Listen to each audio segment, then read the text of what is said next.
Good morning dear students, Vinayak education group पे पर आपका स्वागत है। तो देखो बच्चों, कल हमने देख लिया था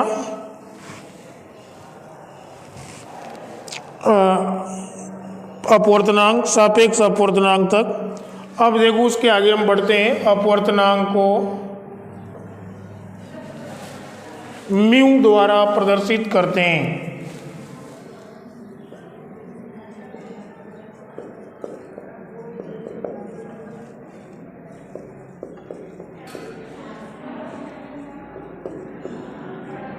म्यू, इस चिन्ह को क्या बोलते हैं?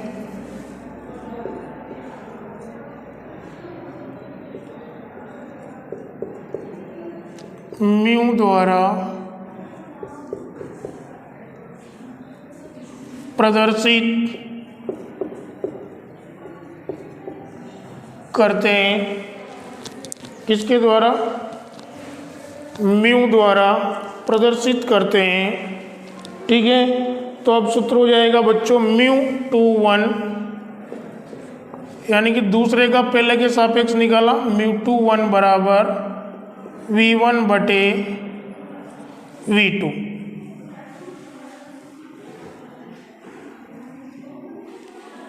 क्या सूत्र हो जाएगा? म्यू टू वन बराबर V1 बटे V2। यदि प्रकाश निर्वात से अन्य माध्यम में प्रवेश करता है, अब यहाँ मैं लिखता हूँ निरपेक्ष अपवर्तनांक।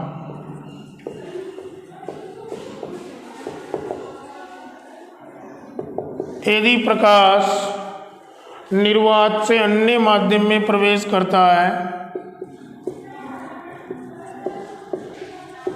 यदि प्रकाश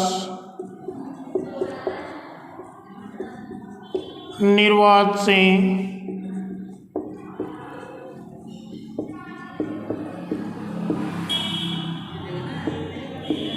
अन्य माध्यम में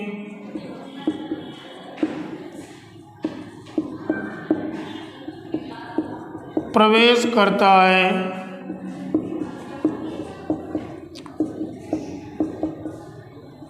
तो इसे निरपेक्ष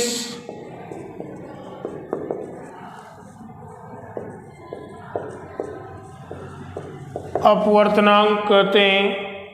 किसी भी माध्यम का अपवर्तनांक निम्न कारकों पर निर्भर करता है।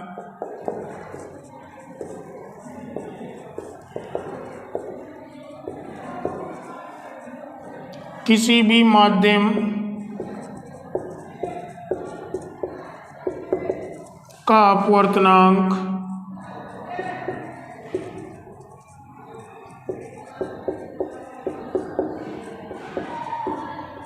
निम्न कारकों पर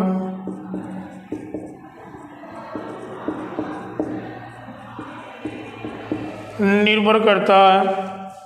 तो कौन कौन से कारक है? एक तो माध्यम की प्रकृति पर,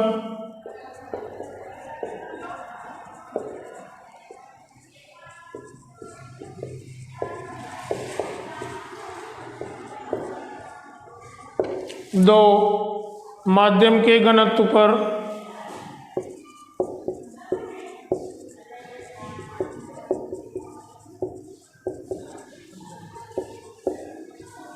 और नंबर तीन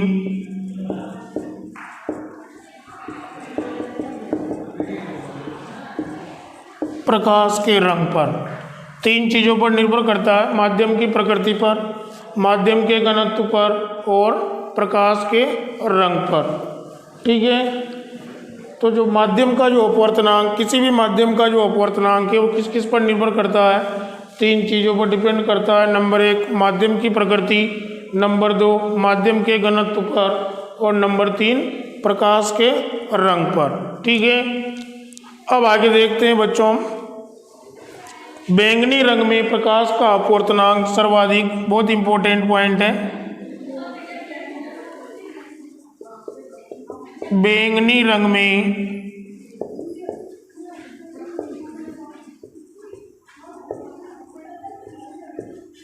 प्रकाश का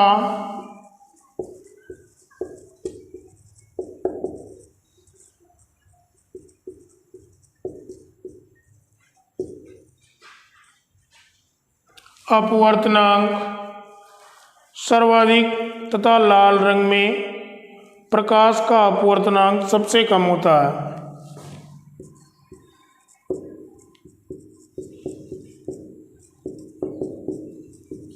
तथा लाल रंग में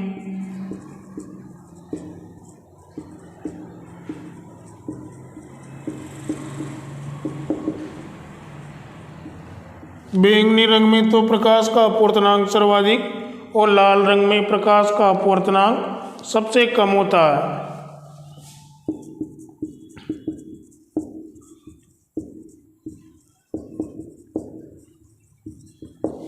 ठीक है, अब कुछ राशियों के अपवर्तनांक लिखेंगे। कुछ प्रमुख राशियों के अपवर्तनांक निम्न हैं।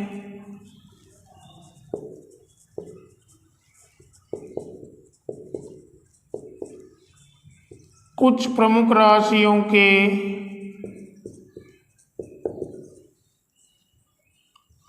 अपवर्तनांक निम्न हैं। वायु, देखो निर्वात, निर्वात का एक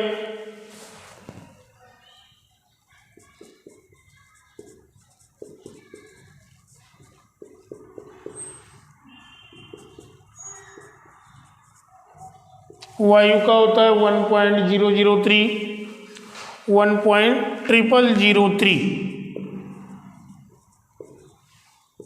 निर्वात का एक, वायु का 1.0003, जल का 1.33,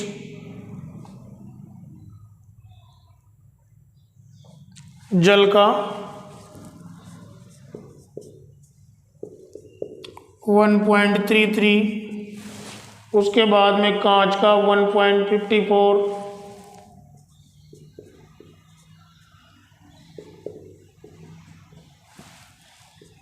कांच के बाद में केरोसिन 1.44,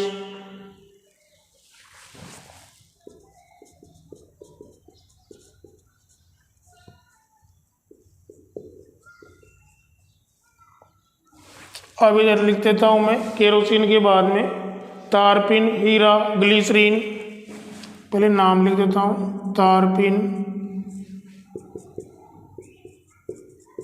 हीरा,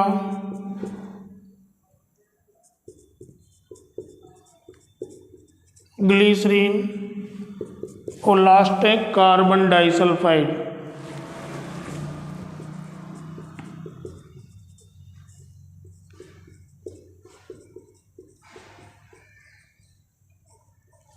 कार्बन डाइसल्फाइड। तो तारपीन का होता है बच्चों 1.47, हीरा का होता है 2.42, सर्वाधिक लिख देना यहाँ पर। ठीक है, और जो ग्लिसरीन होता है उसका 1.47 और इसका कार्बन डाइसल्फाइड का 1.67। ठीक है, तो ये थे अपवर्तनांक। तो हमने देखा बच्चों अपवर्तनांक को किसके द्वारा प्रदर्शित करते हैं, म्यू के द्वारा प्रदर्शित करते हैं। किसके द्वारा, म्यू के द्वारा।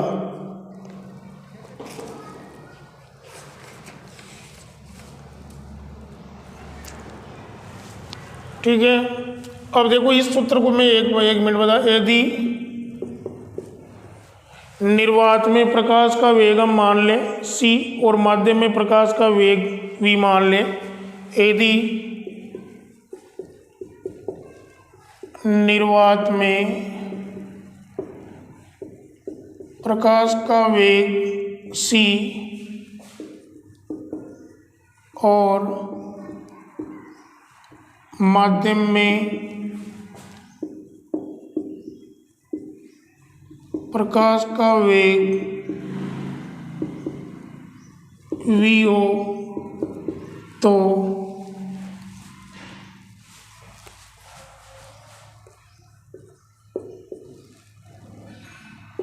म्यू बराबर ऐसे भी लिख सकते हैं c/v।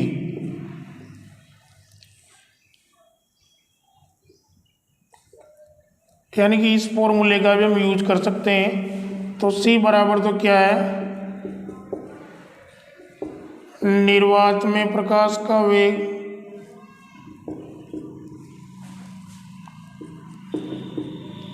और V बराबर क्या है बच्चों,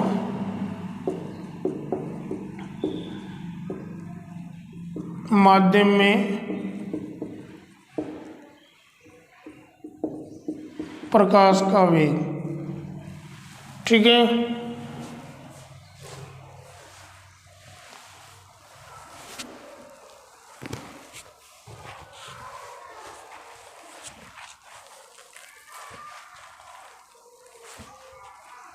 तो ये था निरपेक्ष अपूर्णांक। यदि प्रकाश निर्वात से अन्य माध्यम में प्रवेश करता है तो इसे निरपेक्ष अपूर्णांक कहते हैं। ठीक है,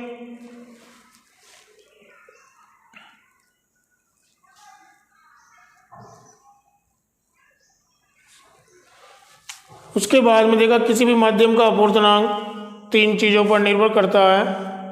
ठीक है, एक तो माध्यम की प्रकृति पर, माध्यम के घनत्व पर, प्रकाश के रंग पर। बैंगनी रंग में प्रकाश का अपूर्णांक सर्वाधिक तथा लाल रंग में प्रकाश का अपूर्णांक सबसे कम होता है। ठीक है, कुछ प्रमुख राशियों के अपूर्णांक देखें। निर्वात का 1, वायु का 1.0003, जल का 1.33, कांच का 1.54, केरोसिन का 1.44, तारपीन का 1.47 और हीरा का 2.42, सर्वाधिक ग्लिसरीन 1.47 और कार्बन डाइसल्फाइड 1.67। ठीक है, तो आज के लिए इतना है। ओके।